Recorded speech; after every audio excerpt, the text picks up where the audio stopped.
네, 이제 챌린지 리그의 하이라이트, 사실상 결승전 구척정신과 발라드림의 경기가 남아 있습니다. 이 두 팀의 대결이 너무 기대가 되는 거는 이 경기의 결과에 따라서 국대팸을 포함한 이 세 팀의 운명이 갈리게 되기 때문에 챌린지 리그는 이 한 경기를 위해 앞에 빌드를 다 쌓았다고 봐도 무방하죠. 일단은 이 경기에 앞서서 이야기해야 될 부분들이 너무 많기 때문에 하나씩 정리를 해 나가면서 이야기를 해보도록 하겠습니다. 제일 관건이 이거잖아요. 경우의 수를 일단 정리를 하고 시작을 해야 될 것 같아요.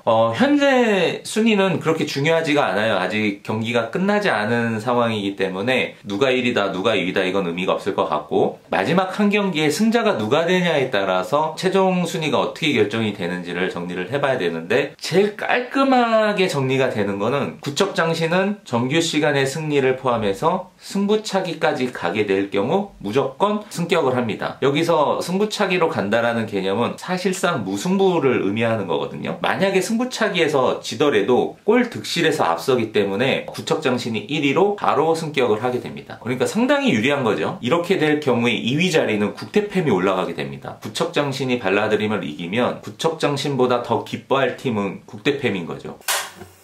수리공. 박하야는 관중석에 앉아가지고 구척을 열심히 응원을 하겠죠. 네. 그 다음은 발라드림이 이기게 될 경우입니다. 골 득실이 2점 차이가 나는데 이게 맞대결이잖아요. 그러니까 1점 차로만 발라드림이 이기면 발라드림이 1위가 됩니다. 그래서 동기부여로 따지면 발라드림도 그냥 이번 경기 이기기만 하면 돼요. 근데 이제 만약에 이 경우가 되면은 국대팸은 눈물을 흘리게 되죠. 구척장신이 2위를 하게 되면서 승강 플레이오프를 가져가기 때문에 세 팀이 다 2승 1패가 되지만 깔끔하게 이렇게 정리가 돼요. 발라가 이기게 되면은 무조건 국대팸이 떨어지는 경우의 수냐? 경우의 수가 있긴 있어요. 7점 차 이상으로 발라가 구척을 이기면 구척장신이 3위로 떨어지고 자연스럽게 국대팸이 2위가 되면서 승강 플레이오프는 국대팸이 치르게 됩니다. 다소 복잡한 것 같은데 그냥 깔끔하게 얘기하면 구척장신이 이길 경우 구척장신은 승격을 하고 국대팸이 승강 플레이오프를 치르게 됩니다. 그럼 발라드림이 구척을 잡을 경우 발라가 승격을 다이렉트로 하고, 혹여나 만약에 있을, 즉 발라가 구척을 7점 차 이상으로 이기게 될 경우는 구척이 아니라 국대팸이 2위가 됩니다. 7점 차 이상의 승부가 날 가능성은 많이 없어 보이죠. 아나콘다도 5대0 이상 지지는 않았기 때문에 두 팀 간의 대결에서 7점 차가 난다? 그것도 발라드림의 승리로 7점 차가 난다라는 거는 조금 사실상 어려운 것 같습니다. 그랬을 때 이제 좀 더 경기의 구체적인 디테일로 들어가 보면 두 팀의 맞대결은 딱 한 번 있었는데 컵 대회 때, 그것도 무려 결승전에서 두 팀이 맞대결을 펼쳤었죠.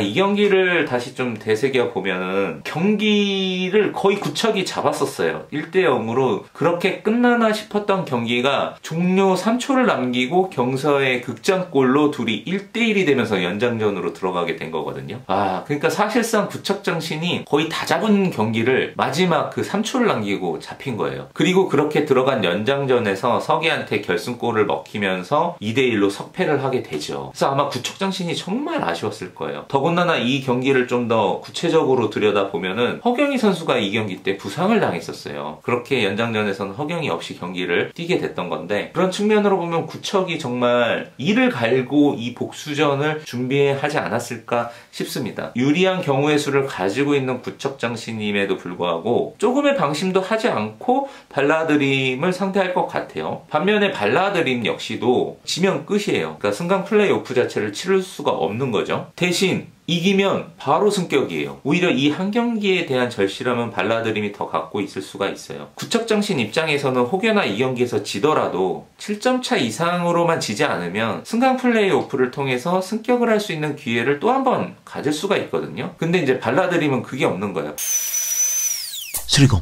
다음 시즌에 또 이 챌린지 리그에서 시작을 해야 된다는 거죠. 자, 그럼 이제 구체적으로 두 팀 간의 전력을 통한 예상 스코어를 한번 생각을 해봐야 되는데, 사실 두 팀의 전력만 가지고 예상 스코어를 생각하기에는 조금 어려운 부분이 있어요. 왜냐면 두 팀의 전력이 그렇게 크게 차이가 나지 않고 있기 때문에 누가 더 유리하다 불리하다 쉽게 판가름하기가 어려워요. 지난 맞대결에서도 그걸 여실히 보여줬잖아요. 정말 극장골 하나로 갈릴 정도의 미세한 차이였기 때문에 그것이 또 어느 정도의 근거를 갖고 있냐면 그때 맞대결했을 때 멤버들의 지금 큰 차이가 없어요. 그래도 스타팅 멤버의 위주로 봤을 때 큰 변화가 없고 약간의 차이가 있다면 발라드림의 이제 신유미 선수가 벤치 멤버로 있는 상황이라서 교체 멤버를 활용하는 시간이 많지가 않아요. 체력적인 부담이라는 측면에서 보면은 발라드림이 다소 불리할 수가 있어요. 근데 반면 이제 구척장신은 골키퍼 자리에 임경민 선수가 계속 출전을 하게 되면 나머지 벤치 멤버의 이 교체 활용도는 발라드림에 비해서는 좀 원활한 편이죠. 그러니까 차서린과 진정선을 교체 멤버로 활용하면서도 충분히 전략 전술을 펼칠 수 있는 팀이기 때문에 교체 멤버의 활용도로 봤을 때는 구척장신이 조금 유리한 측면이 있다고 봅니다. 자, 그런데 이제 이렇게만 놓고 보면은 스코어 예상하기가 좀 힘들어요. 그래서 우리가 이 예고편의 어떤 단서들을 찾아서 조금 유출을 해볼 수 있는 부분들이 생겼는데 일례로 허경이가 키퍼를 보다가 필드에 나와서 플레이를 합니다. 하이라이트 장면을 뒤섞어서 보여줄 수도 있는 거기 때문에 허경이가 골키퍼를 보다가 필드로 간 건지 필드 플레이를 하다가 골키퍼를 보고 있는 건지 두 가지의 이 경우는 다르게 해석될 수가 있거든요. 일단 허경이가 키퍼를 보다가 필드 플레이를 하게 될 경우 구척장신이 골이 필요한 경우겠죠. 필드로 시작한 허경이를 골키퍼를 보게 한다? 라는 거는 잠그겠다는 얘기겠죠. 그럼 이기고 있을 경우의 수에 더 확률이 높을 거예요. 구척이 비기고 있거나 지고 있는 상황에서 굳이 허경이를 골키퍼로 쓰진 않았을 거란 말이에요. 즉 허경이가 골키퍼를 보고 있는 상황은 구척이 적어도 비기고 있거나 이기고 있는 경우의 수에 확률이 더 높다. 그렇게 봤을 때 허경이가 골키퍼로 먼저 시작을 하다가 필드로 나왔을 가능성이 저는 더 높다고 봅니다. 아무리 허경이더라도 골은 먹을 수 있는 거니까 뭐 선제골이나 역전골을 먹힌 상황에서 이제 추가적으로 무조건 골이 필요한 구척장신의 상황에 허경이가 필드로 다시 투입이 돼서 플레이를 하지 않았을까 이렇게 예상을 해본다라고 한다면 이 경기의 결과가 어떻게 마무리될지는 모르겠지만 상당 부분 발라가 우위를 점하면서 끌고 가지 않았을까를 조심스럽게 예상을 해봅니다.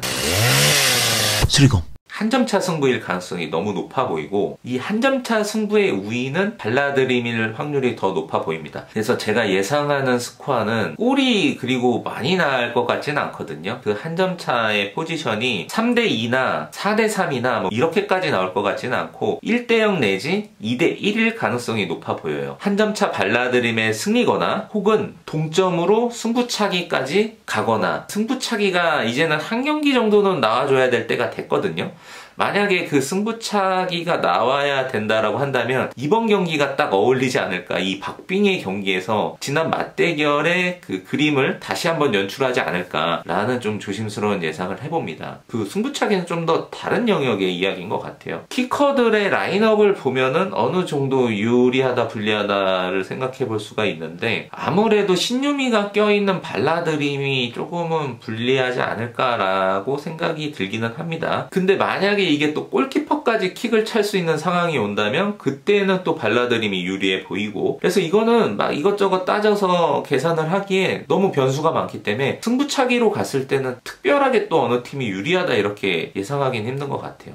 이때까지 이 챌린지 리그의 다른 경기들보다 어려웠던 것 같아요. 예상하기가. 빅매치이고 단언컨대 이 챌린지 리그의 하이라이트인 경기이죠. 몰라요. 이 세 팀 모두가 승강 플레이오프의 한 축에 설 수 있는 팀이 된다라는 게 그게 저는 가장 흥미로운 사실인 것 같아요. 이 세 팀 중에 어떤 팀이 와도 재밌을 것 같아서 벌써 기대가 됩니다. 그나저나 그 승강 플레이오프 한 자리는 지금 말한 세 팀에서 한 팀이 정해지겠지만 그 나머지 한 자리는 블라비랑 언더우먼의 두 팀 중에 한 팀이 결정이 되겠네요. 아직 슈퍼리그의 블라비와 언더우먼의 경기도 남아있죠. 이 두 팀 간의 맞대결에서 이긴 팀이 승강 플레이오프를 치르게 되는 거고 진 팀은 바로 다이렉트로 챌린지 리그로 떨어지게 되는 거죠. 그래서 사실은 지금부터가 제일 재밌어. 우승을 다투거나 사실상 방출전이 결정된 이후에는 이제 요걸 놓고 싸우는 플레이오프가 진짜 재밌거든요.